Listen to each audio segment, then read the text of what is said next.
Mic check. When I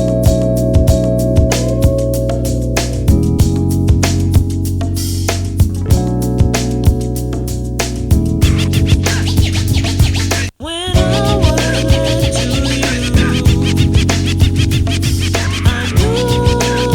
to you, I knew you were the one for me. Come through, dig the sound. I swear the whole world could do you empty. Crowd around. I used to cop a lot, but never cop no drop. Hold mics like ponytails tight and bobble locks. What's up? Hey. Yeah, so what the hell were we just talking about before we came out here? I don't even know. I forgot. Drumming. A drumming? So you drum for church. I do. How long have you been doing that for? Not even long. I started drumming like 4 years ago. Something like that. Yeah. I was probably like 5 years. I was about close to 30. Yeah. So, and it's crazy because our drummer the drummer we had just kind of like quit. So he just stopped coming. So they were like, we need someone to play the drums. And whenever they do that, they look for the youngest person. Really? and I was the youngest person in the place. So it was just like, oh, well, get on those drums. So, and then now it's fun. So you like it, yeah? I do. I related a lot too to doing stand up because there's a rhythm, and then seeing people move to the rhythm is kind of like the laughter.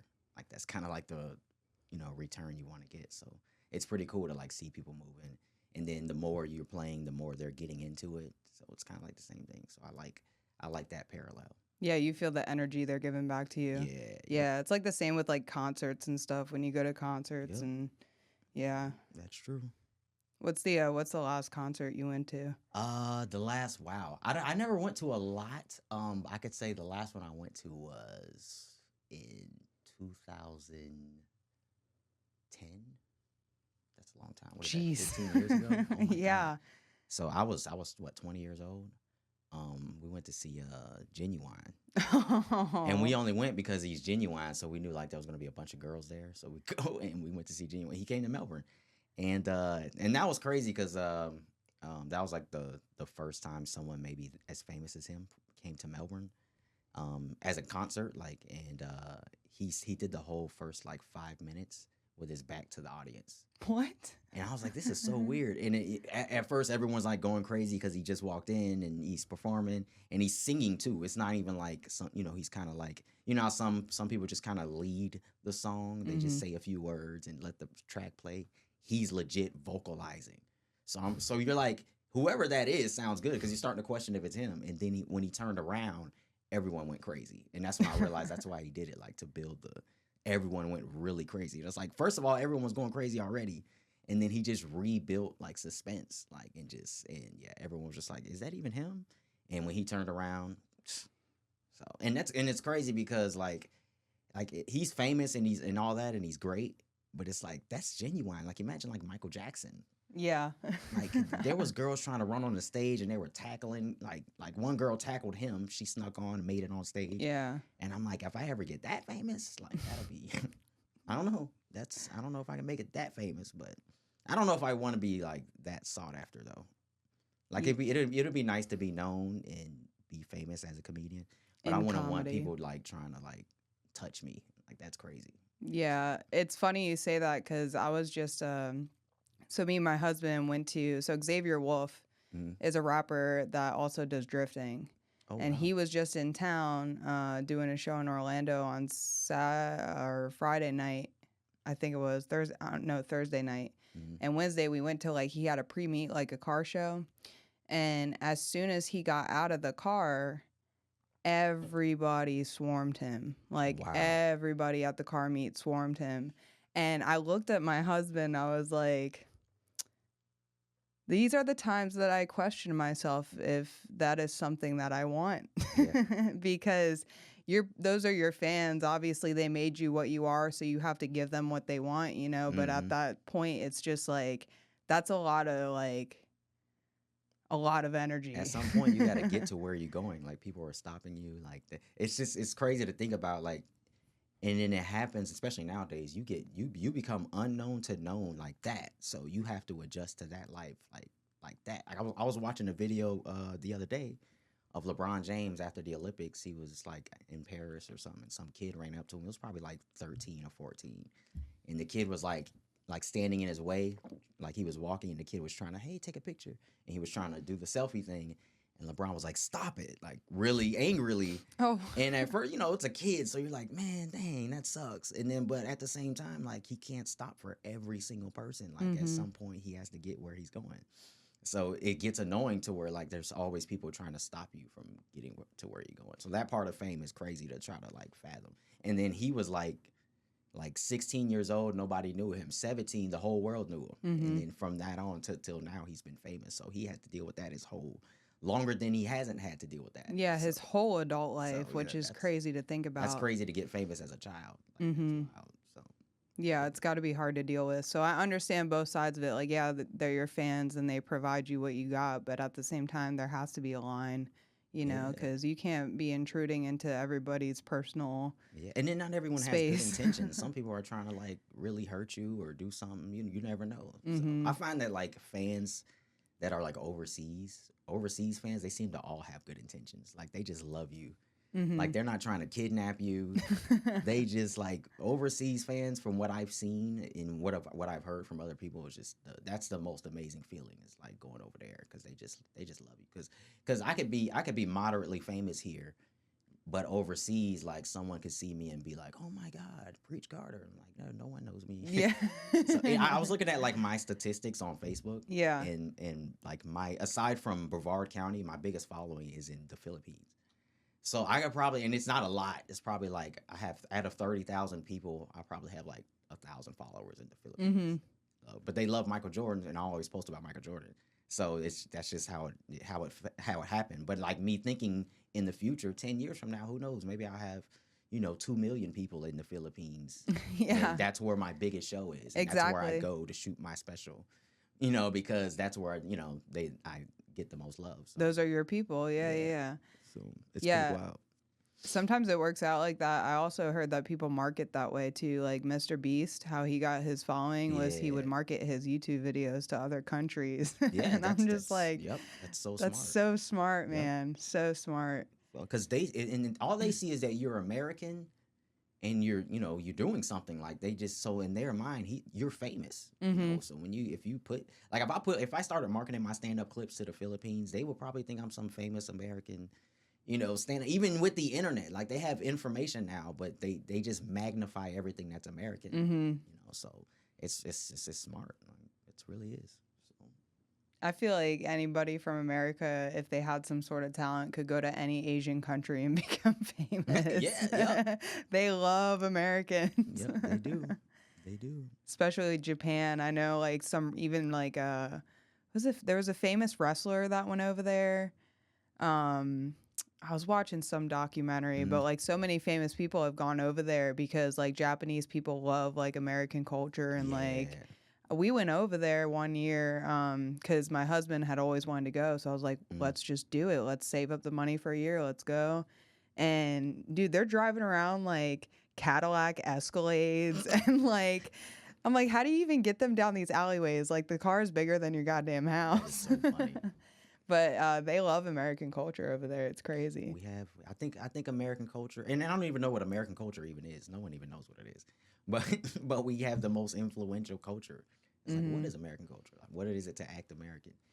It's like just to be prideful about where you're from. I don't know. Yeah. I don't know what it is to be. Eat burgers. Eat burgers. Yeah. Be racist. Yeah, eat burgers. Be racist. No, I don't know.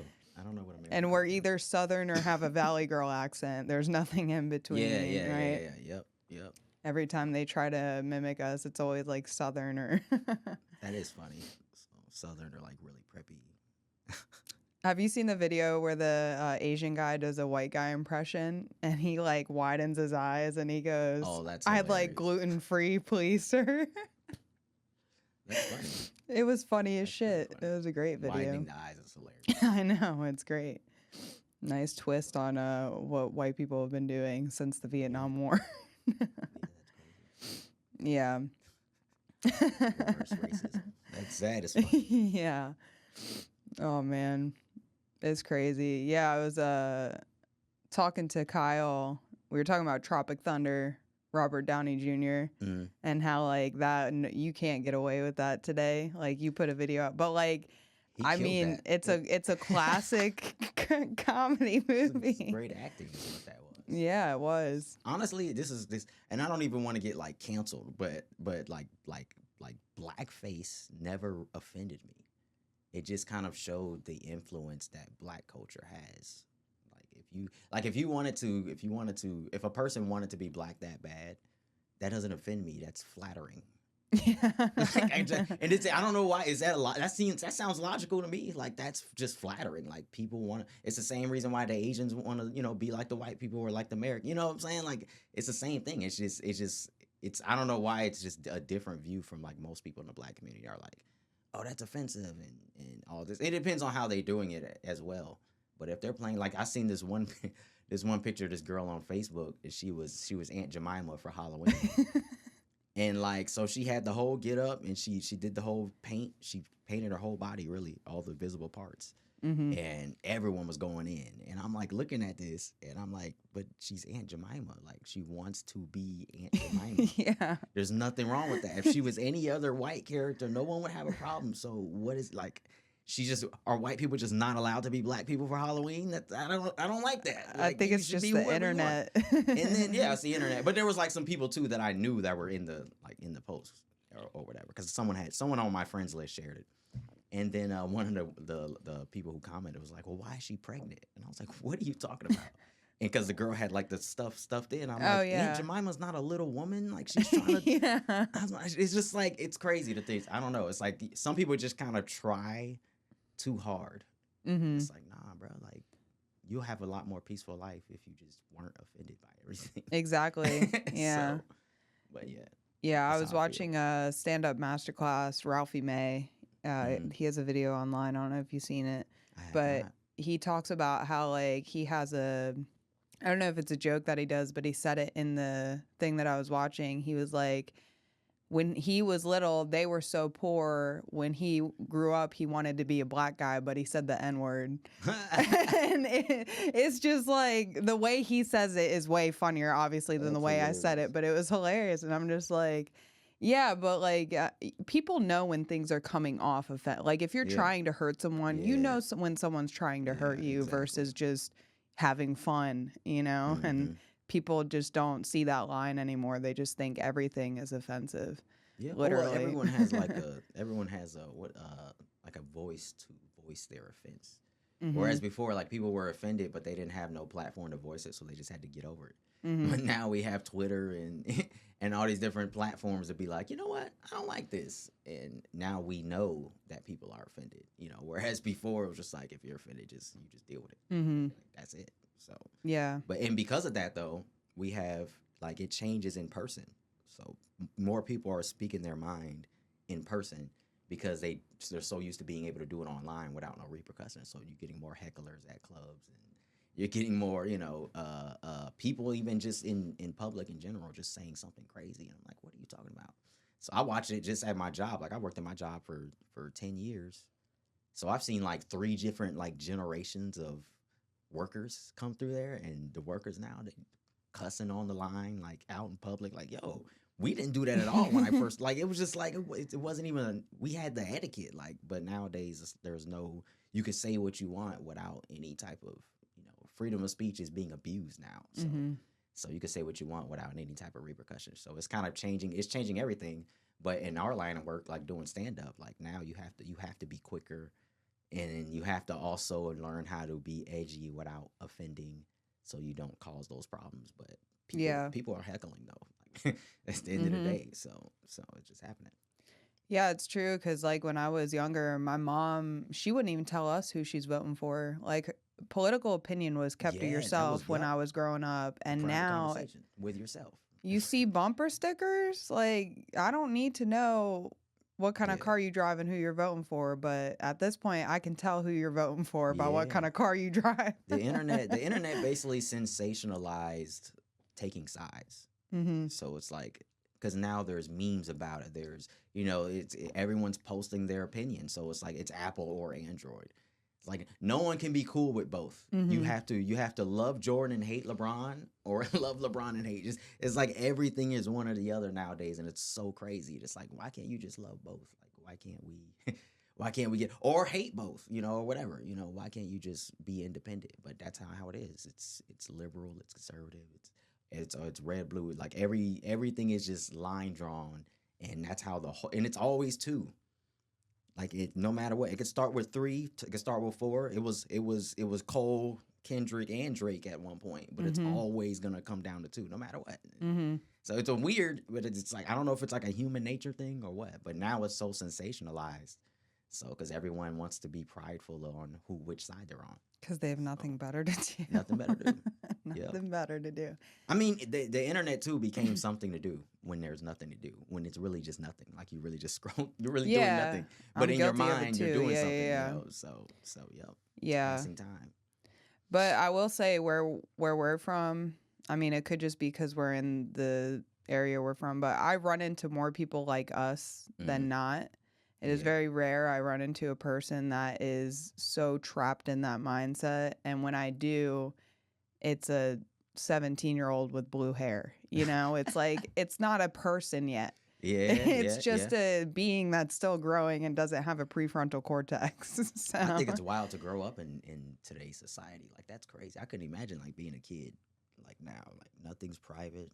Everything's out there. And and your parents a lot of parents, not that I know, but they're trapped in their phones and not giving their kids a lot of attention. So they'll give the kid the phone. So it's scary. Really quick. And like, bro, you just gonna have your kid on the phone like that? Like, you don't even know. And they know the phone better than you do. Like, they know how to unlock the parentals. They know how to unlock your phone. All that. Like, these kids know secrets. They're seeing those TikTok videos that teach you how to do stuff like that we don't come through our algorithm. Like, so it's crazy. And I feel like our generation was already exposed at a younger age to things than we should have, because we were the first generation with like the real internet. Yeah.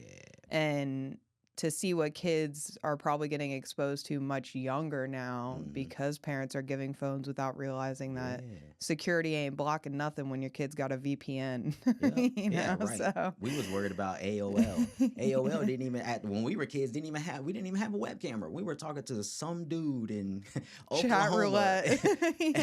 But the truth of the matter is there was no legitimate danger because there wasn't no video or nothing. It was just like, but nowadays it's like, nah, these dudes can buy a plane ticket, fly your kid out. Like, this is straight, like, kids are getting trafficked now off of this. Like, it's a whole different, like, twist on it. Like, the internet, like, opened the floodgates to everything. Like, everything just up. Crime is up, all that. So it used to just be ASL, but now it's like, what address do you live at? just like that. So I'm like, yo, criminals don't even have to leave the house. Yeah. It's wild. So that's how Chris Hansen got his job, I guess. Right. I'm lucky I didn't get trapped in some of that shit when I was younger, man. Yeah, yep. Getting hacked, that's like a thought now. Like, someone could just hack you, and like, dudes are like taking over hospitals, like holding them hostage, pay this amount of money or we'll shut your whole hospital down. And then, it's like the Joker type stuff. Yeah. Like, what? Push a button and just shut down all your defibrillators and hospital records lost. Like, you about to kill a bunch of people. And you can't do anything about it. Like, hackers got the power. Yeah. Like, they might be running the world right now. So with the algorithms that are controlling what people see, you got to think that when people are leaning so into their phones, that they're believing what they're seeing. That's another thing too. It's like easier to get people to believe something if you put it in front of their face over and over and over and over and over. You can get them to believe anything. Yeah, that's how cults work. Yep. That's exactly how it works. Honestly, like that's putting a phone in everyone's hand is basically their way of trying to like cultivize the whole country, like to make the whole country just a cult of what they want you to believe. Like, you put a phone in everyone's hand. So we're only seeing like it's like the Diddy thing. Like, when the Diddy thing happened, like people were mad. Like, if I make a joke about Diddy and post it, people are mad. Well, why are you going in on him? What about, Epstein and yada, yada, yada? Why are you going after the black? Well, hold on. First of all, I don't even care about Epstein. Like I never. That's old news. I mean, Anyways. even in the new news, like I listened to Diddy's, like I listened to Diddy's music. I watched him on Making the Band. Like I relate. Yeah. You know what I'm saying? You Like relate, yeah, we yeah. roast who we're in proximity of. Like I'm not gonna roast someone who's not in front of me. He's in front of me all the time. And then when the news happens, they put it in front of you all the time. Everyone's talking about it. It's on CNN. Yeah. Everyone's talking about it. So obviously that's what's going to be the subject matter. And then not to mention, if you're a creator, like if you're a social media influencer, especially if you're getting paid, you're going to post what's trending. Like if I'm going to do a TikTok dance that's trending right now, why wouldn't I talk about Diddy, who's also trending? So it's, you know, it's the same thing. So it's like, I'm going to talk about anything. Like even if the Epstein thing was all over the news in front of my face, it's still not coming through my algorithm. He don't rap. You know what I'm saying? So if it's not in front of your He's face, not a you're comedian. not. Yeah. So I still, when it happened, I saw it, but it wasn't nowhere near like the Cat Williams interview or, you know, that stuff was all It's over not my something algorithm. you're interested in general. It's not something my followers are even interested in because they follow me. So it's kind of like the whole internet is a catch-22. You're not gonna satisfy everyone. But it's fun to kind of banter a little bit. It's fun to kind of like make someone feel dumb a little bit and like, why are you know, throw some logic down, but you know, to increase engagement. But yeah, that's kind of how it is. Like everyone's kind of everyone's offended and they will tell you about it. Yeah. So no matter what you do. No, it's interesting. I know I read this somewhere or saw it somewhere, but the Apple, the company. It's there's I'm not going to call it a conspiracy because it's not, but it's more religion. Like the apple is based off of like Eve eating the apple, and the apple is sin, and the apple is about to take over the world basically. So like the phones are taking over the world. I heard that before, but I mean, that's one of those like dudes are just like smoking in a garage and just someone said that and it was funny and they just ran with it. I don't know. Yeah. Is it a conspiracy? But even if it's not, basically is kind of a conspiracy, I guess. Even if it's not, like it's like okay, that's interesting. That's interesting. So I would like to know the real story behind it, but I mean, you know, Mr. Jobs is not with us, so I don't know if he left something that explains this, but yeah, it was a rainbow. Like the apple was a rainbow. You remember when? I don't know if you. I don't know. So when I was a kid, when they had the big iMac computers, the apple was on the screen, the icon. When you click the apple, it was a rainbow. Really? It was the same exact apple. Was it the bubble ones, like the big bubble computers? Yeah. Yeah, we had those in elementary school. Yeah. If when you like now, like on a Windows, you click start to get to all your stuff. On that, they had an apple on the top left corner. Oh, and it was like a rainbow apple. I don't know why they got away from the rainbow thing, but interesting. That was what it was. Yeah. So when I heard that story, I thought about the rainbow thing too, and I was like, does that correlate? I don't know. Is that like a Adam and Eve to Noah's Ark type of like, what are we talking about here? Like, was this guy like just a Bible thumper or what? Yeah, I don't know. That's the thing is with the conspiracies and stuff is there's so many aspects and questions to it, and that's where you can, you know, take it within yourself and decipher it for yourself and see what you believe and what you don't. But yeah, it's interesting. The world is an interesting place. It's repetitive too. The whole world is a lot of history kind of repeats itself in different ways over and over and over again. So because human nature just doesn't change, like no matter what. So you could see something that happened thousands of years ago, like Hitler or something like that. You best believe somebody's trying to do that right now. Like, yeah. They just don't have the influence or whatever that Hitler had in the 40s or whatever it was. Putin. So yeah, you best believe. And I mean, and it's probably unsuspecting. Like, yo, at one point Hitler was probably a well-loved and respected dude. And in the back of his mind, he had a plan. So, and it happens. So, but history, somebody's trying to do it. So even like when I think about like COVID hitting, like that was someone's attempt to probably take over the world. So whoever put that out there might have had the cure the whole time, and you know, trying to create their own race and give the cure to whoever they want to stay alive. Yeah, I heard something about Fauci or something. So yeah, maybe. I mean, even then, like the scary thing about the whole conspiracies and sicknesses is they can put a sickness out there, and then put the cure out there, and whatever's in the cure is what they want you to take. You know what I'm saying? Like that simple. Like that's the simple. It's easy deception because who wouldn't want to die? Like we don't want to die, so we're gonna we're gonna do it. So it's easy to. It's so scary. And then they make the money through the insurance, so they don't have to worry about people paying. They just. It's like almost being at a poker table and just taking all the chips in the table and being like, all right, we're good, guys. We can retire generations of our family. Yeah, not everybody just walks around with inner convictions. Like you ask yourself, like if someone can get away with it, would they? Most people would. Yeah. So it's like if I can get away with it, yeah, let's do that. Let's create a sickness and then create a medicine, and like they probably been doing it for years. Yeah. HIV and all that. Where did that come from? Yeah. So it's very easy to do it. Yeah. And get away with it. It's scary, and I think that's probably why a lot of people are paranoid nowadays. You know, they don't trust nobody no more. I think that was a big turning event. It's like you have no control over it, so just live your life. Yeah. If they putting chemtrails in the air, then we gonna die. That's just what it is. So there's no point in like, you know, taking pictures of it and trying to, you know, make it a thing. Like, hey, there's chemtrails, so yeah. We're inhaling it, so yeah. it's over. You can't control what's going to happen in the future, so there's no reason to push against it. Yeah. That's the thing with like everyone's freaking out about AI, and honestly, I've had some personal concerns, but there's nothing you can do. There's nothing we can do. Nothing. There will be robots walking around in the street, and within the next 10 years, scary thing is they're gonna look like us. They're gonna. I saw if they don't already. Yeah, I saw. Yeah, exactly. I saw a guy saying that he created like this was like 10 years ago on Facebook. And he created a robot, and he was talking about it, and it looked pretty cool and everything. But it was still like the back of the head still had the pipes and all the circuits you could see. But he said eventually he wants to be able to make one that looks indistinguishable from humans. And I was like, that's sick. So that's a God complex. Like you're trying to create people now. And somebody, I don't know if it was Elon Musk, but somebody else was working on taking the brain and transplanting it. So now that we have robots, what do you think they're going to do with the robots? People are going to start living forever in robot bodies. Right. Someone dies and they just take their brain out and put it in the robot. It's the Matrix. That's crazy. And even to think about that, like you would need a robot to survive.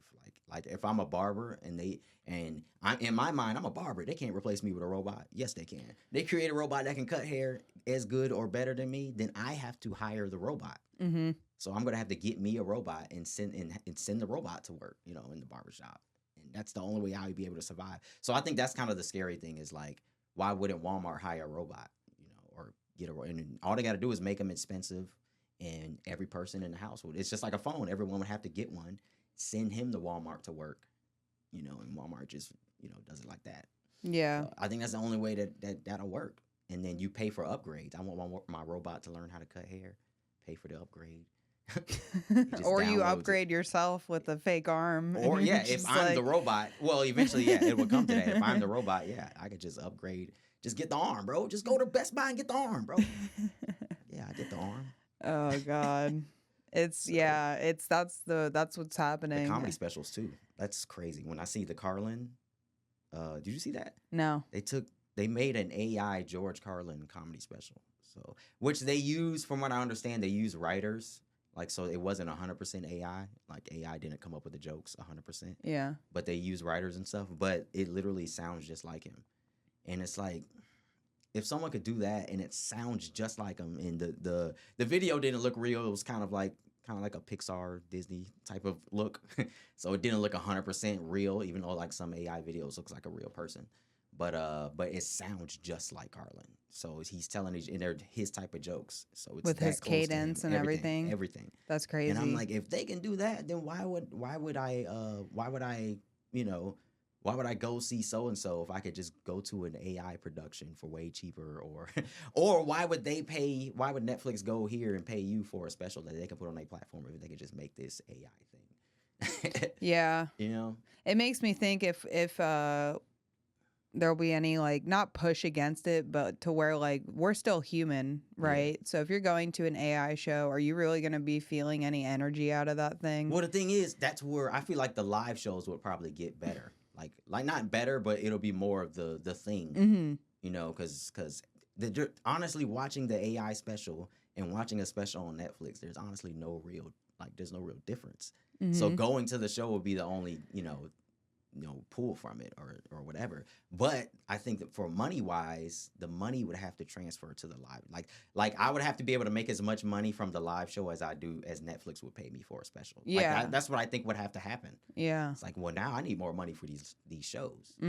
So because Netflix don't even care about they're using my cadence and my you know what I'm saying, and my voice basically, and I can't even do anything about it because it's not really my cadence. It's not really my voice. They computerly, it's been modified.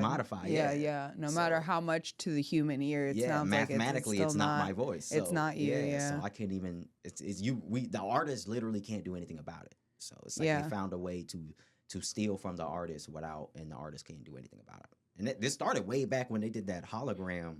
You seen the Tupac hologram? The performance on stage, with Snoop Dogg. Yeah, that was the first. Honestly, that was like our first look at like the tip of AI, what they could do, and I was like, yo, that looks crazy. And you think about that. You think about like the government, like knowing they're ahead in technology, however many years. Like, how long have they been using this, and what do they have now? What do they have now? Our president might be a robot. You never know. So, and wars are probably going to start getting robotic. They already are. Yeah. They've got those bombers where the people are sitting on base with Xbox controllers. I said that to a guy. I was doing crowd work, and I was like, "You work for the military?" I was like, "What do you do?" He's like, "Simulated something." I was like, "So what, you play Call of Duty?" And he was like, "Yeah."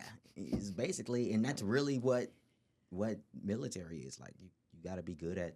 You got to be able to do it like this. And they're probably playing the video game as a part of training because that's what it's going to be. It's so close, and that's how it is. Like, imagine that. Imagine, like, playing a video game your whole life, and then you get to the military, and you're doing the same thing, but real people are dying. Like, that is wild. Like, to have that just in your hands, and you're in some office at home, and not out there in the battlefield. It's not even beneficial to be like swole no more. Like, like back in the day, you had to be big. Like, you're gonna be out there fighting before guns. Hand and fist. Like, you had to be. Bayonets and samurai swords.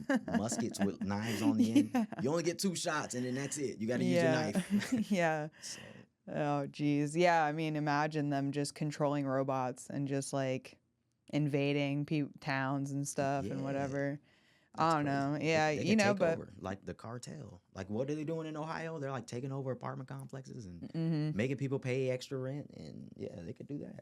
It's already happening here in America, and no one's really even talking about it. Exactly. Them dudes might be robots. They might be. They might be. So robots with guns is crazy. They're not missing no shots. Yeah, exactly. There won't be any Trump ears. It'll be more than that. Right. I seen an episode of FBI where like someone made a gun that they could just put up somewhere, and it has facial recognition, and he just put whoever's face that he wanted to die, and as soon as they walk past, like if they're walking down the street, it sees it and just shoots them. I swear I've seen that in movies. I'm like, yo, that is crazy. Like, that is a whole thing. And they literally said in the show, like, he used AI and all this. That's crazy. Like, that's a different type of weapon. Like, facial recognition, like, that's assassination type of thing right there. Like, you don't have to hire an assassin. Just put that thing up there. Yeah, all you need someone to do is implant it somewhere. Yeah. And even then, you could probably just do it from the sky. So. Right. That's why I'm kind of shocked that dudes are still trying to, you still trying to shoot the president? Like, that's, you really did this in an old school way and thought you was going to get away with it? No. If someone really wanted to do it, I think he'd be gone, but I don't think anyone actually really wants to do it. It's pretty close. I think he just wanted to be known as the guy that shot his ear. I guess if he did, then I can't say that because I kept saying, I was at comedy shows talking about it, saying, oh, that was a good shot. And everyone was like, no, I don't know nothing about guns. Like, oh, AR-15 at 400 feet? No, he's supposed to take him out. Like, seriously? Like, bro, 400 feet? No, I could barely see that far. But to aim at someone's ear? Yeah. I was like, so you're telling me you could just shoot someone's ear from 400 feet away? Like, did it have a scope on it? Like, what? Still, like, that's crazy. So, and then, he's shooting a former president. He's nervous. He's sweating. This isn't like, and it was a kid. The dude was 20 years old. Yeah. It was a kid who was fresh out of ROTC, and he was a bad shot in ROTC. Yeah. So I don't know, man. I thought that was a pretty good shot. Yeah. I don't know. I stand by that. I think I couldn't have done that. No, I I couldn't have either. The pretty good furthest I shot. can shoot is maybe like There's no 12 way. feet. Yeah, I would have killed everybody but him. So Like at the ranges where they have like the mom holding the baby and then like the bad guy. You just shoot them all. yeah, I'm shooting every hostage but the hostage taker. So I'd be so bad at that. My husband has a friend that does that professionally. Like she like goes to the ranges and like you got to run, reload, shoot all the right things. yeah, Whatever that means. It's all cardboard, but she's really good at it, and I could never do that. yeah, that's crazy. I get too anxious. I just feel like I know how to shoot one if I need to use it, but I don't. I just hope they're not cardboard Do it all the and time. popping up everywhere. No, If you break in my house, don't show up with a cardboard Yeah, 'cause- costume. I can't shoot those. Yeah, no. So Mm. I don't know. Yeah, you got any shows coming up? Doing anything? Tonight I'm doing Madcap. Sean Madden is shooting his special tonight, so it's called Madden 25. So shout out to him. But he's doing I think it's a 3-man show. It's just me, Amir Schumann, and him, and we're doing that tonight. I'm hosting the show, and that's gonna be fun. I'm glad I could be a part of that because he's awesome. Yeah. And I think that's all I have coming up as of recent. I don't think I have anything next week. So I did get to do Ebonics, the TV show. Yeah. So, I wanted to yeah. ask you about that because I saw that. That was fun. Yeah. It was cool. And from what I hear, you have to like put in to like enter for it. And that's one of like the girls who was on it. She was like, this is my second time or my third time entering, and I finally got on. I was like, what? Because they hit me up. So all I did was I commented on like Jari Wright had a clip from it, and I commented like laughing emojis because it was funny. And then the host lady, she just messaged me like 5 minutes later. You want to be on it? Yeah. Yeah. So I got on it and did it, and then I won. So I got to win it. So, but I only did it honestly for the TV credit. I just wanted to be able to say I've been on TV. Now I have Comcast and Xfinity and all that Afro TV. Yeah. On my credit list. So that's where it streams on? So yeah. Yeah. Okay, cool. No, that's awesome. Yeah. It was fire. So it was fun. How long is the production for? How long do you have to be there for? I had to be there. It was like maybe like 2 hours. So it was crazy how like TV is because we kept having to like redo stuff because this camera was missing this point. She missed her cue here, or she didn't stand in the right spot, or the camera didn't get, so we had to keep changing. And like if I leaned on the podium, they have to make sure that the camera doesn't like lose, frame. So they have to tell me to do that and like a bunch of times to make sure. It's TV is crazy. And it was pretty cool though, like looking at it, like being there and actually seeing a TV studio. And they have like 50 cameras in there, and they're all like hooked up to these things. And I was like, man, this is crazy. And I would love to do a stand-up show in there, so that would have been fun. So we were supposed to do a Don't Tell in there, but they weren't ready for the show yet, so we ended up doing it at Venture X. But shout out to Afro TV though. That was cool. That was a good experience. Yeah, that's really cool because I was gonna ask, like, experiencing that, did you get to learn anything about TV production and like stuff like that? I mean, I learned more so how long it takes and how particular you have to be, and you can't just kind of wing it. Like they were on their on their P's and Q's. I mean, but it's not like I have another TV studio to compare it to. but that being my first one, it definitely it kind of just showed me how disciplined the TV production can be.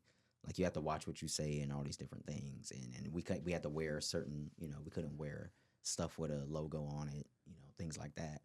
But I mean, it was pretty cool. It was just a great experience altogether, and I would love to do it again. So Yeah. I went there thinking like, oh, I'm gonna be funny the whole time, but once I realized like you take home the money you win, and like I wasn't even thinking about the money, and then when they said that, I was like, yo, I'm just gonna try to win this, and then next time I go, I'll probably just mess around. I already won it, so but I'm gonna try to do it again, so that'll be cool. But I want to get on something else they do. I hope they do. They used to do stand-up shows, but they haven't in a while, so I would love to do that. So. Yeah, it looks like from the pictures I've seen, especially Ash posted a lot of them pictures she had, and I like the way it looks because it almost reminds me of like I watched this show Marvelous Miss Maisel, and some of the clubs, like the TV sets where they did stand-up shows in, it's like that like 50s like stand-up show vibe where you got like the in-house like like you got the metal benches with people sitting on them, and it's like a TV production. It's really cool. Yeah. For real, yep. Yeah, I would love to do it. Like if I could do like a sports show there, that'd be cool. Because I don't know if they have anything like that. So I don't know. I don't know everything that they do there. I know James Yon used to have like a talk show or something on there, and then they used to do what is it? Funny Not Famous. They used to do Funny Not Famous stand up show there. So, but I want to like look into more of what they do because that's like the only TV studio that I even know of. So, I would love to get more involved in that. And also, one of the things that I've been thinking about is doing radio. Yeah. So, doing like sports radio or something as like a job, to where it's kind of still in my artistic field. I'm still speaking and being entertaining. And then it's like something that I would like to do as well. And I feel like it wouldn't take away from it. Would only help me from my stand up career. So. Yeah, that would be cool if you could do something like that. I wonder if they rent the space per use or if they lease the building that they do the production in. I don't know. That's actually a good question. Yeah, because if it would be available to lease, that would be really something to look into. If you could do because like all that equipment they got, if it's not owned by the production team, to run a special in there would be cool. Yeah, that would be cool. That would be cool. So, they probably I don't know. I'm assuming they own it. They just have or maybe their sponsors just pay for it. Yeah, because they have like Disney and like Fun Spot and local businesses that sponsor. Yeah, and I think that's really just what carries the. Because I'm like in there looking at them, and there's quite a few people working there. I'm like I wonder how they're getting paid. And I thought about it. I was like, well, it's a TV studio, so it's a sponsor, so so that's how it works. Yeah, but I'm pretty sure like if they ended up picking up a big sponsor or someone like Disney just pours more into it, they could probably be pretty big because there's nobody doing like stand-up shows on TV anymore or on any type of mainstream like that's like Comic View was or Def Jam was, where young unknown comedians can get on and get their name out there. There's like nothing really commonly known like that. And so it's kind of crazy that there isn't, so it'd be nice to have that again. I would love to host a show like that. That'll be fun. Yeah. So Wild 'N Out, I think, is the closest. That's like the closest we have to that, and it's not even a stand-up show. So. Yeah. I mean, Kill Tony is kind of getting there, but I feel like they have their own fan base that's not a broad like and the Kill Tony is cool.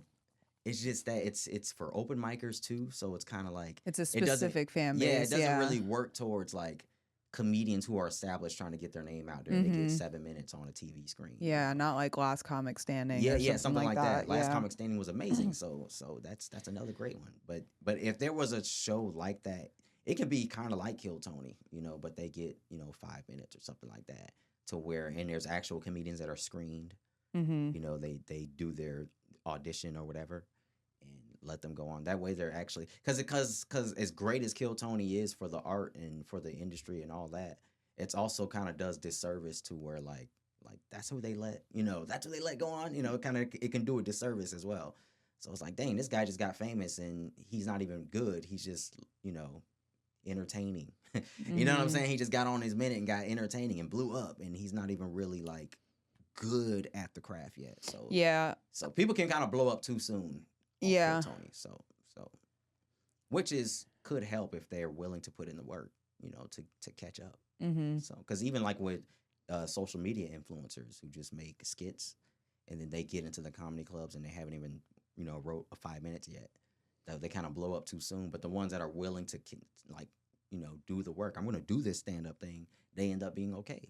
But a lot of them, they'll start out horrible, but then they learn crowd work or something like that, something they can kind of like work to, and they eventually, because it's hard. You can't just go from like just being funny by multiple takes and then get on a stage and it's like a big crowd of people just looking at you like, nah, bro, like your followers that are on your phone, they're looking at you right now in your face. Like you have to do what they came to see. So exactly. No, that's the exact experience that I had just being on Kill Tony though, because it's like I am not, and this is just a factual statement. This is not an opinion. I am not prepared for a stage like that. I am a year in. I was only 8 months in at the time. And I knew this going into this. I knew I wasn't prepared for a stage like that. But for me, I like challenge. And that's where Kill Tony became a thing that I wanted to conquer, because I'm like, if I can do this and then do it again and then do it again, I can get better on a different type of level. Not compared to anybody else, but compared to myself. Instead of me staying here in Melbourne and taking it slow and doing it, I'm not saying that's not a wrong way to do it. It's just I have the financial capability to make that leap. So I'm like, I don't have a kid now, so let me go do it, you know? Yeah. And honestly, you have the drive to put the work in to where it doesn't like one thing I think every comedian is fun. I think everybody's funny. Like everyone has a sense of humor. So like I see comedians and I'm like, I know I like you understand what funny is. You know what I'm saying? But they don't have the drive to put in the work to get to where they're finding their, you know, their thing. Like everyone who's really, really working, they're eventually gonna hit a stride. You just don't quit. So same thing with like I see all these famous comedians that used to run rooms just like we do, run comedy rooms. They probably weren't even that good at the time, but they just never quit doing comedy, and eventually they figured it out. And running a room gives you the authority, you know, it gives you the confidence and this is I'm in charge type of mentality to where it helps. So like when they start doing that and they stick to it, it's like you have to blow up. You either have to blow up or make a living. Yeah. So there's the failure is just quitting. Yeah, so exactly. That's how I feel. Yeah, you have to be willing to put in the time and effort no matter what the result is. You just got to know it's going to happen. And then everyone can kind of develop their fan base after a while. So people love consistency. So there's people who go to the same barber every single time, and he ain't the best barber. You know what I'm saying? But they go to him because he's always been on that same barbershop since they were kids, you know, and that's just what it is. So you can develop that, you know, throughout your career. So anyone can if they work and they stick to it. Yeah. And I feel like every time you get on stage, you at least make an impression on somebody. Yeah. Somebody. Yep. Because even when I've bombed, dude, I've had people come up to me after the show and love me. And I'm just like, you know, in your own mind, you're just like, what? But like, that's the fact of the matter. Yep, that is the fact of the matter. If you can get one person in every room, you can become a comedian. Yeah. That is true. So that is true. Everyone's time is different too. So like we live in a society where we compare everything and we be like, well, this person blew up, you know, and it's like everybody's different. So when we talk about Kill Tony, someone always brings up Cam, and it's like, no, Cam's different. Cam is a superstar. He had it already. Like he was already ready. He moved out there with 10 minutes, and it's like he's a superstar. Chris Tucker blew up on 7 minutes on Def Jam. 7 minutes of comedy got him all the movies and his. He was built for that. So he had something different, and it's just like a lot of times we kind of compare ourselves to that. And the crazy thing is that Chris Tucker still isn't the biggest movie star. He still isn't the biggest comedian. So you can catch up to that stardom. Your time is just different. Exactly. You know, he was a superstar right then, you know, but there's other people who might take longer to get to that point. Like a Kevin Hart who built an email list for 20 years, you know, or 15 years on the road, just building this email list. And next thing you know, he has this private fan base that's why no one knows how this guy blew up. Well, he had this email list for years, and he just sends an email every city he goes to that zip code and sold out show. It's just what it is. So it's just your time is different. And then when he popped huge. Kevin Hart, movies, all that. So it happens. Yeah, and we're watching it happen again with Cam, and that's the thing is everybody's path is different. Yeah. You can't get on that Kill Tony stage and expect your path to be the exact same as his. It's just not. It's not. There's nobody's been able to do what he was built that way for a reason, and this was God's path for him. I'm not saying that I know that, but it's just like you can't do. God has a different path for you than for somebody else. You're not supposed to do the same thing as somebody else. Doesn't mean you can't get there, but like you said, with time, I totally feel that. That's the wild thing. It's like, yo, man, God put that passion for rocks in this dude. Like, like this dude likes rocks. Like. That phrase, he can't go in public anymore because he said that. Like that one phrase, like that changed his whole life. You can't go in public because you like rocks and you said it and it was funny. It's like, yo, like where did that come from? Like the moment was made for him, and everybody's moment is like that when it happens. Yeah, when it happens, it just gotta happen. Like there's gonna be that time where you're on stage in some regular club.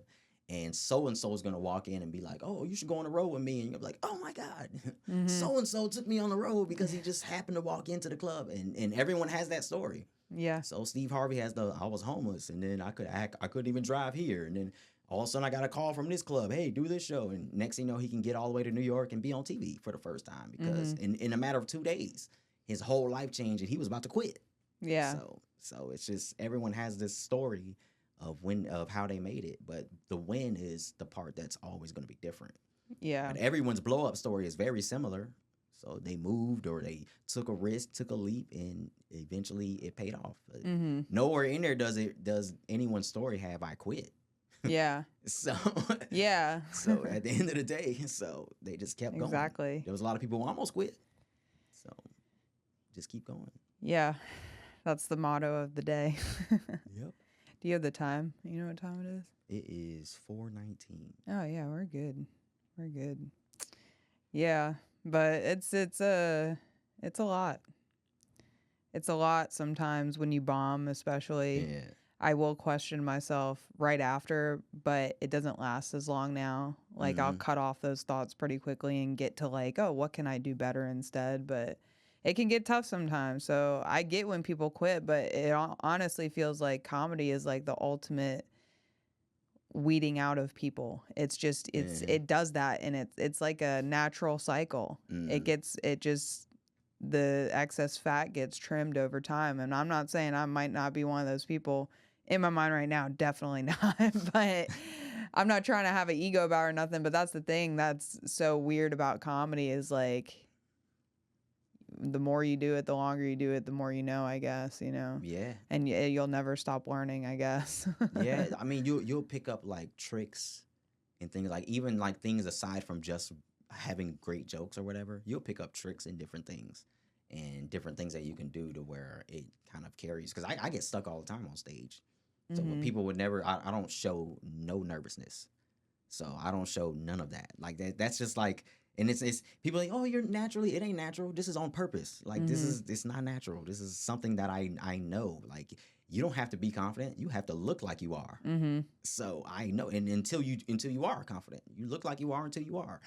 And that's what I get. I get on stage with I don't show any of that. And if a joke bombs, I just don't care. Yeah. Like I just learn how to just not care at all. So if I have a bad set, obviously I'm like, dang, that didn't go good, and I feel some type of way, but I really just don't. Like I don't care. Like I do things like if I'm telling jokes and I know I'm telling it with the timing and the enthusiasm that I always do, and they're not laughing, then what can I do? Yeah. I didn't make me funny. Yeah. Like God gave me this gift, and if they're not laughing at it, they don't like that particular gift tonight. Like it's just what it is. But that's how I feel, and it's not like me blaming God for bombing, but that's just how it is. So I do try to find a way to like make it. Whenever I do it, like I've had there's 3 occasions that I can think of that I had a really bad set, and it was the same jokes or whatever. Like I just had a bad set. And 2 of them were at this show in Cocoa, and that I did, and I did that room 3 times. The first 2 bad sets, and it was a Kava place, so people were kind of just vibing or whatever, and they just sit there quietly and just look at you, and there was like a few scattered laughter, but it was like in my eyes very bad. After the show, everyone comes up and you were killing it, you were so funny. I hate that. Like, why weren't you laughing?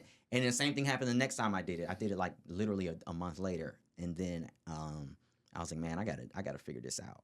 And I still did nothing different. The third time I went, just murdered, and did nothing different. And there was a lot of repeat people, because the third time I went, everyone was like, "You going on? You going on?" Like I was getting asked that a lot. So I'm like, what am I gonna do? They already heard my jokes, the first 2 times. Yeah. I did like 15 minutes the first time and 20 or 15 the second time. So I'm like, man, they heard a lot of my stuff, but went great the third time. And I was like, And that moment right there, just in that one room, allowed me to just shake off any bombing. Like I just don't care anymore. Like at the end of the day. So if a joke bombs, I'd be like, I'll say it. I'd be like, that bombed. Keep moving, or I just like, all right, like I just don't care. So, no, that's a helpful perspective to have, because that's one thing I'm still trying to get to is that not even though inside you can't really control what's happening, but showing that confidence, that's where I get that disconnect sometimes, because sometimes I'll catch the energy, I'll hold it, I'll feel good, I'll be confident. Usually it's as long as I get a laugh within the first minute. Or, I'm sorry, not a laugh. I need at least like 4 to 6 in the first minute. But if I'm not getting my laughs in the first minute, I lose my confidence immediately. Yeah. And I show everything. I get stiff, I get shaky, and I'm just like, that's what I'm battling right now, trying to get that confidence on stage every time. Because it's not like that every time where I get shaky, but when it gets like that, I'm like, I got to get past that point, because that's what I'm struggling with now. One thing I did when I was growing up, ever since I was a little kid, I knew I was going to be a comedian. I knew I was supposed to be. My family knew. You know, my friends, if you knew me, you knew I was funny. If you didn't know me, you just didn't. You just thought I was just quiet or whatever. But I knew. And so when I was a little kid, I'd be in the bathroom, like after taking a shower or whatever, and I'll be in there for like an hour and a half. And all I do is look in the mirror and speak, but not out loud. I just speak. Just look in the mirror and speak. So I'm just mouthing and my facial expressions and all of that. And I think that's kind of where the stage presence got. Because I don't say a punchline without a facial expression or a certain movement or something like that. Like that all came from looking in the mirror. Like, I know how I look on stage. And I think that helps. That helps your own confidence. Because when I'm on stage, I'm just in the mirror. Like, I'm just in the bathroom in the mirror. Or what have I did crowd work, everything. I did everything growing up. If I had a joke in my head that was funny, I performed it in the mirror before I went to school and told my friends. So yeah, I did crowd work in the mirror with a hypothetical person, like, and that's what I do. And I don't know what led me to do that. It's just something I always did. So as a kid. So, and even now I still do it. I do it way less now. So, but I still do. I cut my own hair, so I'm in the mirror, you know, and eventually I might go over some whatever's on my mind. I accidentally do it, so I don't realize I'm doing it. So if I'm in front of the mirror, I kind of accidentally. I kind of know what you mean in a way, because when I was younger, I would do the same thing, but I wouldn't it wasn't jokes. I would just like kind of fuck around, like, you know, just I didn't know if I was just being a kid, but I noticed as I've gotten older, I do the same thing. When I'm in my house alone, I'll walk around the house and I'll say some just dumb shit all the time. But I've said it to Kyle too. I'm like, I need to be the person that I am in my house alone on stage. Yeah. Because that's me. Exactly right. That's who I am. Right. And you have to start doing it on purpose. So like what I did in the mirror, it was always accident. That's just how I did. Now I do it on purpose. Like, man, let me go in here and like think for a second, and that's, you know, that's what I do. So everything I try to say, like I try to make everything that I say sound like it's something that I've been thinking about, like when I'm in conversation. But when I'm on stage, it's the opposite. I always have to make it seem like I just thought of it. So So a lot of times, like I had this one guy, he probably seen me like 5 or 6 times, and he's heard the same jokes 5 or 6 times. And I got off, and he comes up to me, and he's like, Is your whole? Do you just get up there and freestyle? And I'm like, bro, you've seen me. You know, but the truth is, like, my punchline surprises me. Like, I make it, like, I laugh at my joke. It caught me off guard too, you know. And I make every single joke make it seem like it's off the top. It's opposite. So it's kind of like, that's probably to me how I become that guy in the bathroom on stage. Is like, I know that has to be different. Now, because it's just like I'm also an ordained minister. Like when you minister, you want it to sound like you studied your stuff. You know what I'm saying? You want it to sound like you read your Bible. You're sure about what you're saying. But with comedy, it's the opposite. Like you want it to make it look like you still want it to look like you have a well prepared set, but you want to make the whole thing look spontaneous. Yeah. So, and I think that's where, for me at least, that's like where the art is for me. It's like making it look like the first comedian I ever watched was Sinbad, and Sinbad's whole set looks like it's just off the top of the head. But I feel like that's the only way you can really feel like you're in the moment too. Yeah. Because you're not performing, you're being there. You're being there. Yeah. It doesn't work as good for maybe a special. Like if I did a special, I'd want just a written thing, like a whole monologue of just, that's what I would do. But for just comedy club, that's how I want to be. I don't want to get on stage with no plan. Just get up there and just be funny and, you know, come up with jokes. A lot of times I'm talking to a crowd member, they remind me of some joke I have that I haven't told or something like that, and I'll go into. That's also cool too. Is like when a crowd member says something that reminds you of a bit that you have, and then you just go into it, and they think you're just freestyling when you already had that bit. So that's lovely. I love when that happens. So that just happened the other night. So I love when that happens. So, Yeah. Yep. No, that's great. Yeah, I can't wait to get to that point to where, because you always watch like the older comedians get on stage, like Dave Chappelle now. You watch him get on stage now, and he don't give two fucks. He don't give two shits, and that makes it the most fun because he's being real up there. Yeah, he's being himself. Yeah. So I feel like that about Cat Williams too. Like Cat Williams gets on stage, he's unapologetically him. Mm-hmm. So he's gonna say what he wants, and he's no matter what. Like I watch him, and I'm like, he is amazing at what he does.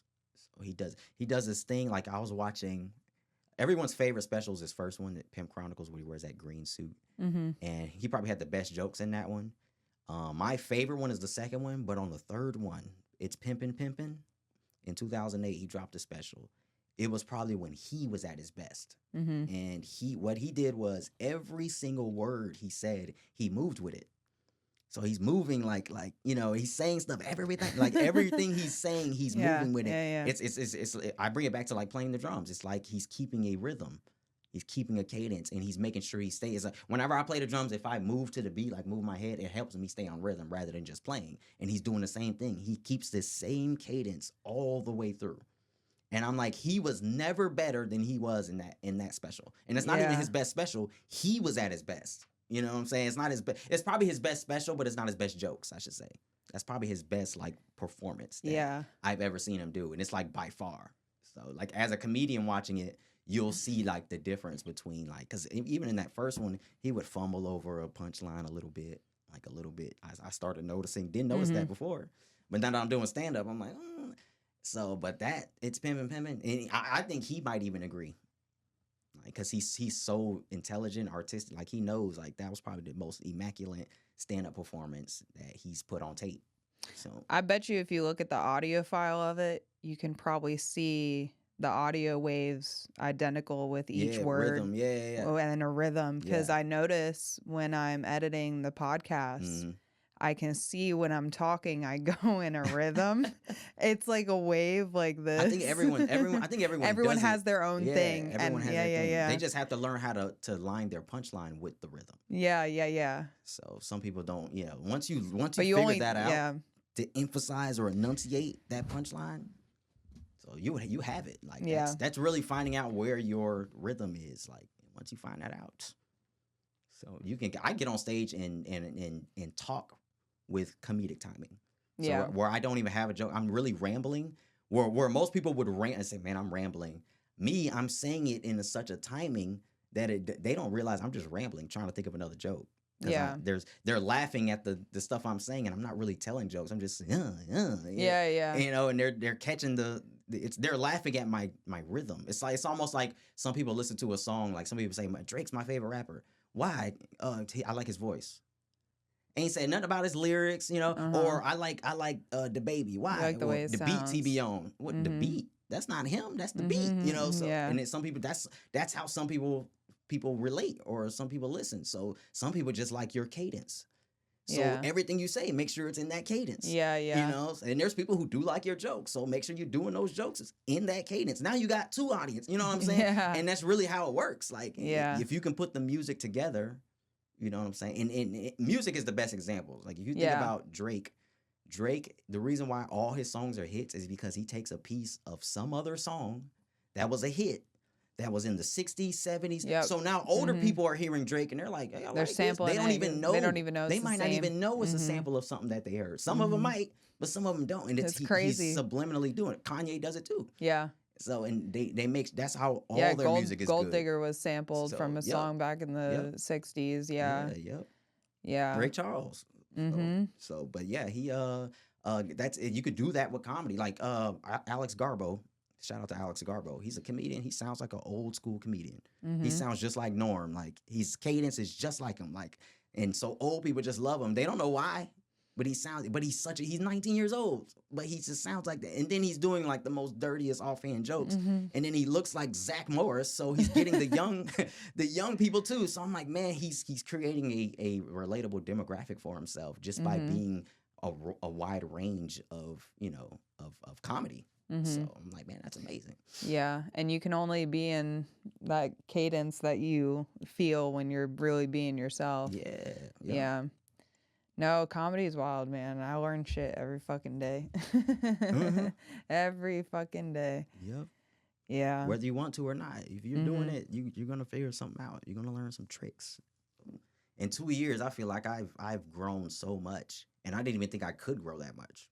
Like in 2 years, and I couldn't even put my finger on what it is. It's just experience. Like I don't. If I watch my first set, like my first set was a best man speech at my brother's wedding. Like, and this was like a year. I think it was a year before I did stand up. Like, got into doing stand up. But I took it, I approached it like a stand-up set. So, and I didn't have jokes written. I just had some stuff in my head that I knew I could say a certain way. And I did it, and it murdered. Yeah. I had someone say they saw it recently, and they thought it was recent. Like, they thought it just happened. Yeah. So, he was like, were you just at a wedding? And like, no, I did that 3 years ago. Yeah.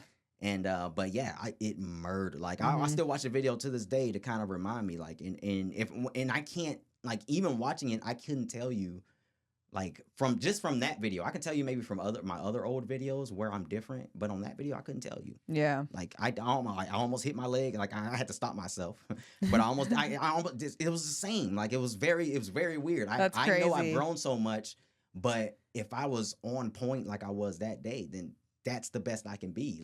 Like right now, you know, until I get better. So and that's what I saw. I was like, that's honestly the best, and I hadn't done stand up ever. Yeah. So I got to recapture that feeling every time I get on stage. And the crazy thing is I didn't think it was going to be that funny. I knew it would be funny, but I said the first joke and they just erupted. And that's when I was like, oh, yeah, this is it. And I did. And then people were asking me, where do I perform? Yeah. Like afterwards. And I was like, I don't even do this. I'm a preacher boy. I don't. So, and then I knew at that point I had to do it. I still didn't do it until Kyle was like, let's do open mic. And he had no idea that I was even into stand-up. Yeah. So he didn't know I was that into it, at least. And that's crazy how that works out. Yeah. That was God. Yeah. Oh, for that sure. That right there was. Because I wasn't doing it. I don't do anything on my own. I either got to get forced into it or influenced into it. I don't know why. It's just what it is. And he influenced me into it. He's like, hey, let's go it's like going to work out. You need to work out, buddy. Yeah. Some people would really work out, and they would do it real hard if they had someone to say, come with me. You know, there's nothing really wrong with them. They just needed that push to get in. Once they get into it, they're doing it, and it helps because there was times where I didn't want to go out. I don't want to go to Winter Haven, bro. I'm tired. Like, man, I want to go. All right, I'll go. And it's the same way the other way around, man. Let's go, man. You know, and now we got through the ugly stage. Like, there's an ugly stage when you start where it's like you're trying to find your rhythm and your voice, and you're still trying to build time and get jokes. So there's like this ugly stage where you're like, I don't feel like going out and struggling through my sets, type of thing. But now it's like, I don't care at all. Yeah. So I'm just starting to get into that because now I like go to Orlando and no matter how bad I do at Grumpy's or other bar, I'm just like, I'm here to just do my jokes and see if any of them get a chuckle. And if it gets a chuckle, I know I can try to use it in a showcase. Yep. So, yep. Yeah. No, I'm starting to get to that not caring phase. I still get those little glimpses, but yeah, I couldn't have predicted what has happened to now from when I started. Yeah. So I cannot fucking imagine, I'm probably going to look back next year and be like, what the fuck? True. It's every year something happens. And the weird thing is it feels like I've been doing this forever. Yeah. Like, that's the weird thing. Technically, you have, right? I was talking, in my mirror. But I was talking to Kyle. I was like, bro, what were we doing before stand-up? Like, I can't even, like, what were we doing? When we got home from work, what did we do? It's like, I can't even think of it. Like, what did we do? We just watched movies? I don't even know. I have no idea. That's funny you say that because I'm thinking about it now and I'm just like, I would watch all TV. This time. Yeah, all this time that I was doing stand-up, what was I doing for all that time? Like, I was doing a whole lot of nothing because I'm doing a lot of stand-up now. So I'm on stage 4 days a week. I'm like, so what was I doing for them 4 days, 5 hours? What was I doing? Yeah. So I don't know. I'm just glad I'm doing and the thing is, I couldn't quit if I wanted to. I'm too deep in. Isn't that weird? Too deep in. That's how I feel. And I'm on someone's calendar. I'm booked. I got a date in April. Like, I'm just too deep in. Like, what am I gonna do? So yeah. So that's how it is. And that's how I am too. I don't quit anything. Like if I start doing something, it becomes a routine. I'm just gonna be doing it until I'm forcibly removed from it or something. So yeah. So until I lose my voice, then that's just what it's gonna be. So yeah. No, it's been good for me because it keeps me busy. Before I was really depressed because I had nothing better to do than watch TV. And as soon as I was able to do this, I'm like, oh, I have something a life goal, not just a short-term goal. This is something I can do for the rest of my life that'll keep me happy. Yep. Yeah. That's what I learned too. I was like, oh, now I actually have, because I didn't know what I was gonna do, and I'm a good barber. I just don't love it. Don't love it enough to want to do it for the rest of your life. Yeah. I realize I don't really love. There's a lot of stuff I don't love. I just love being good at it. I just love, and there's a lot of things. I could be a pro bowler, like right now. I can go and be a pro bowler and make decent money, but I don't love bowling. You would have to want it enough. Yeah, like with the drifting thing, I love drifting, I could be a chick that just does a bunch of mechanic stuff and wants to be a professional drifter. Sure, I could do that. Not trying to have an ego, but I don't want it enough because it's not something God made me love. Enough to do, the passion to do it. Like there's time. It's crazy because I love cutting hair, but not like that. So people hit me up for a haircut. I'm like, man, I don't feel like going to the shop. And I'm like, I never felt that way when someone booked me on a show. Yeah. So there was times like where I didn't feel like getting up, but once I got up, I'm glad I went up. Yeah. So they, like, I never felt that way after not feeling like cutting hair unless someone gave me a huge tip. So right. But yeah, it was worth it. I realized that the passion for stand up is much higher than anything else. Yeah. So much higher. Yeah, definitely.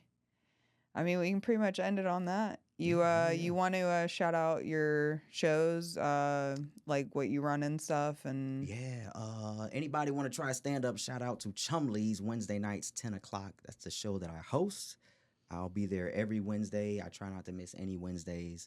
Also El Mojito in downtown Melbourne as well. At 8 o'clock, we run a little a showcase. If you do well at Chumley's, I can put you up if you want to try it. That's one of my favorite rooms. And also we have Villain Coffee, so with Alex here. So that's one of my favorite rooms as well. On Fridays, and that's an open mic. So come through, do a set, or just enjoy the show. So. Yeah, and your Instagram. Oh yeah, my Instagram. You can follow me on all platforms at Preach Carter. That's Preach_Carter or Preach_Carter_comedy on TikTok. So follow me on all platforms, YouTube, all that good stuff. Not just Instagram. And I get paid on Facebook, so follow me there. Yeah, there you go. Facebook. Everybody go on Facebook. Yeah, click Facebook like, follow, subscribe, all the things. Please, yeah, definitely.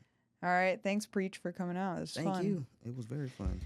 That shit keep working that back, and I'm about to throw the shit like a forward.